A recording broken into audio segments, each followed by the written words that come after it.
Yo, what's good everyone? Welcome back to the channel and happy St. Patrick's Day. Today I'm going to be breaking down the Nhl DFS slate for Friday, March 17th. We got ourselves just a 4-game slate here tonight where I'm going to go through a couple of my favorite line stacks, some of my favorite individual plays, and some of my favorite value plays, and then we'll wrap up today's video talking a little prize picks. With that being said, let's dive into my spreadsheet here. And we're going to kick things off here like we always do in the top left-hand corner with those highest implied game totals, where you can see 3 of these games are coming in with an implied total of 6.5 goals. And then that game there between the Hurricanes and Maple Leafs coming in at 6 goals even. And then take a look down here at the Vegas odds, where you can see the Capitals, Sabres, Ducks, and Maple Leafs are all favored to win tonight. And then here's the last schedule update of the week and the last NHL DFS video of the week. Still working on some YouTube project stuff here this week and really looking forward to that. But again, I will be back at it on Monday, breaking down that NHL DFS slate. With that being said, let's dive into a couple of line stacks that I like here for tonight. Now, for starters, not really in love with a lot of line stacking in general on this 4-game slate.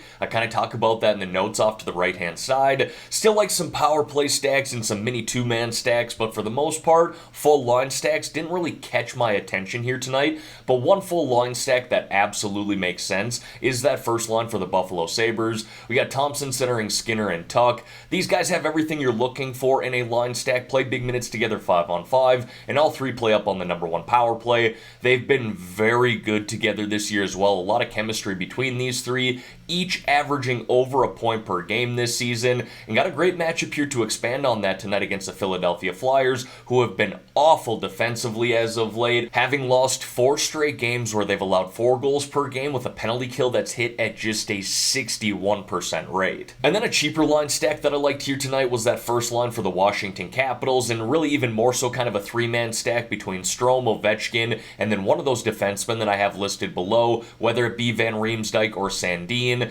I don't mind Sherry though here, being that he's $2,600. It is easy to justify him at that price on this line stack here. Great matchup tonight at home for the Washington Capitals against the St. Louis Blues, who have allowed 3.72 goals per game this year, the 5th most in the NHL, with a penalty kill that's hit at just a 76% rate.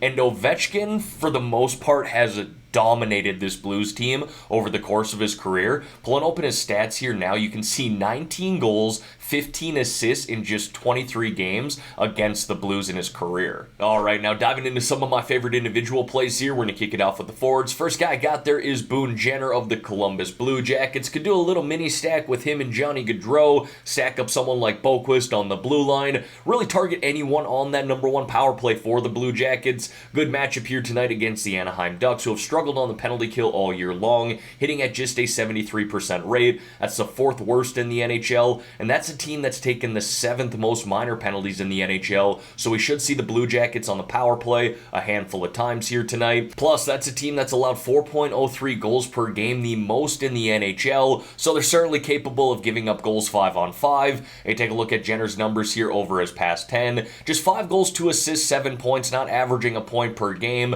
but I do really like the way he's shooting the puck, averaging close to 4 shots on net per game. If he has 4 or 5 shots on net here tonight, he should find himself on the score sheet. I then got Owen Tippett there of the Philadelphia Flyers. Honestly, I didn't mind that first line with him, Kevin Hayes, and Joel Farabee. Farabee just doesn't look the same. I know he had surgery this offseason, really hasn't come back strong from that. So a little mini stack maybe with Tippett and Hayes, but unfortunately not playing on the same power play. So the Flyers are kind of tough to get a read on. Tippett was my favorite individual play overall at $5,600.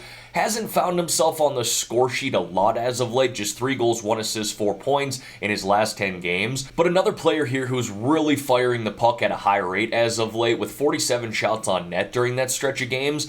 He keeps doing that, he's going to find himself on the score sheet more times than not, and he's got a ridiculous shot for what it's worth. Plus, a matchup like this, he can definitely find himself on the score sheet against the Buffalo Sabres, who've allowed 3.61 goals per game this season, the 7th most in the NHL, with a penalty kill that's hit at just a 72% rate. That's the 2nd worst in the NHL. Now, one thing I don't mind targeting in general here tonight is that game between the Blue Jackets and Ducks. 2 horrible defensive teams. Talked about the Ducks already. Blue Jackets haven't been much better in their own end, having allowed 3.76 goals per game this season, third most in the NHL. They're not very good on the penalty kill either, just hitting at a 77% rate. Plus, they're playing on back-to-back nights on the road, so I certainly don't mind that here for Anaheim.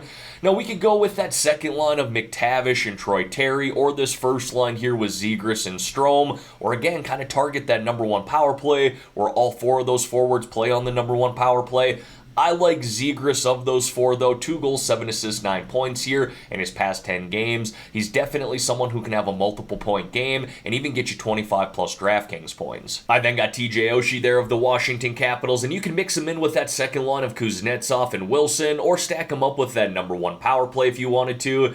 He's playing against his former team, albeit it has been years since he played for the Blues. Now he's got that little extra chip on your shoulder when you're playing against your former team. Plus, Oshie's been playing very good here as of late, with 7 goals, 6 assists, 13 points in his past 10 games. Not bad at all for a guy priced in the 4K range. And then on the other side of that game, I like Jacob Vrana of the St. Louis Blues, currently playing on the second line, but up on the number one power play, and is starting to find his game here again with the St. Louis Blues. In 5 games, he's racked up 4 goals, hitting double-digit DraftKings points in 4 of 5 games, coming fresh off a game where he had 27.5 DraftKings points, put 5 shots on net, along with 2 goals. Plus, you do have the revenge narrative here against his former team in the Washington Capitals. Now, moving over here to the defensemen, not really in love with the top-tier defensemen on this 4-game slate. Really not even much to choose from in terms of top-tier defensemen on this slate. I'm finding most of the value in the 3 to 4K range. Obviously, you can see here I got 3 guys listed in the 4K range, along with some honorable mentions.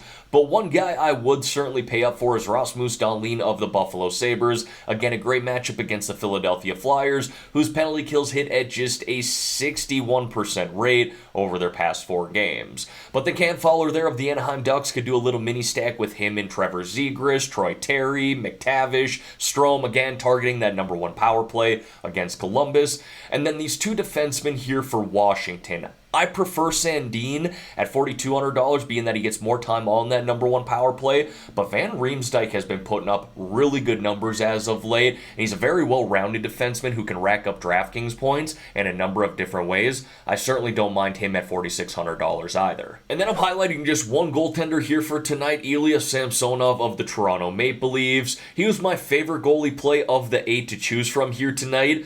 But being that there are just 8 to choose from and there's no crazy heavy favorites on the money line, I truly believe we can consider any 8 of these goaltenders. It really comes down to what the rest of your lineup looks like. I'm not going to force Samsonov in each one of my lineups, but again, he was my favorite overall goalie play. He's been fantastic for the Maple Leafs at home this year with a 17-2-2 record, goals allowed average of 1.95, and a save percentage of .928. Really good numbers there, averaging close to 16.5 DraftKings points per game. Plus, they're catching the Carolina Hurricanes here tonight at home, who love to shoot the puck, having averaged the 3rd most shots on net this season with close to 35 per game. And as always, going to wrap up the spreadsheet here with 3 low-priced options or sub-4K forward plays. Not really in love with the sub-4K forward plays here tonight. I do find a lot of the value in the 4K range, but I still had to give you 3 options here. Want to highlight the first and last guy together here, Cates and Forrester of the Philadelphia Flyers. Both those guys currently playing on the second line right now, but up on the number one power play. Kind of makes for a cheap correlated mini stack against a Buffalo team that, again, has not been very good defensively this year. And then on the other side of that game, I do like JJ Peterka playing on that second line right now with Cousins and Quinn. Kind of like the chemistry those 3 have been building together. He also plays on the number 2 power play. He's got 1 goal, 4 assists, 5 points here in his last 4 games, hitting double-digit DraftKings points in each one of those games. And then to wrap up the spreadsheet here, want to talk a little prize picks with you guys. Just a 4-game slate here tonight. Not a lot of picks to choose from. I do got one that's sticking out to me here this morning, but still need to wait for the rest of these picks to come out before I give you my favorites like I always do in a comment below on this video, and I'll be sure to pin that comment as well. Don't forget, I do post all of my picks in my Discord channel too, and if you want to join that, there's a link to do so in the description below. Now, if you have not signed up for Prize Picks yet and you want to get in on this action, I got a promo code that you should definitely take advantage of. When you're signing up, use my promo code GRIFF. GRIFF, and Prizepicks will give you all the way up to a $100 match deposit. Again, you don't have to put $100 in either. If you want to put in 50, they'll match 50. You want to put in 20, they will match that $20, and again, they'll match anything up to $100 as long as you're using my promo code GRIFF, GRIFF, upon signing up. Alright everyone, that is going to wrap up this video here for today. As always, thank y'all for taking the time out of your day to watch the content here on this channel. If you could like this video and subscribe to the channel, I would greatly appreciate that. Let's have ourselves a great day here, folks. Let's win some money on this 4-game slate. In the meantime, I'm out of here.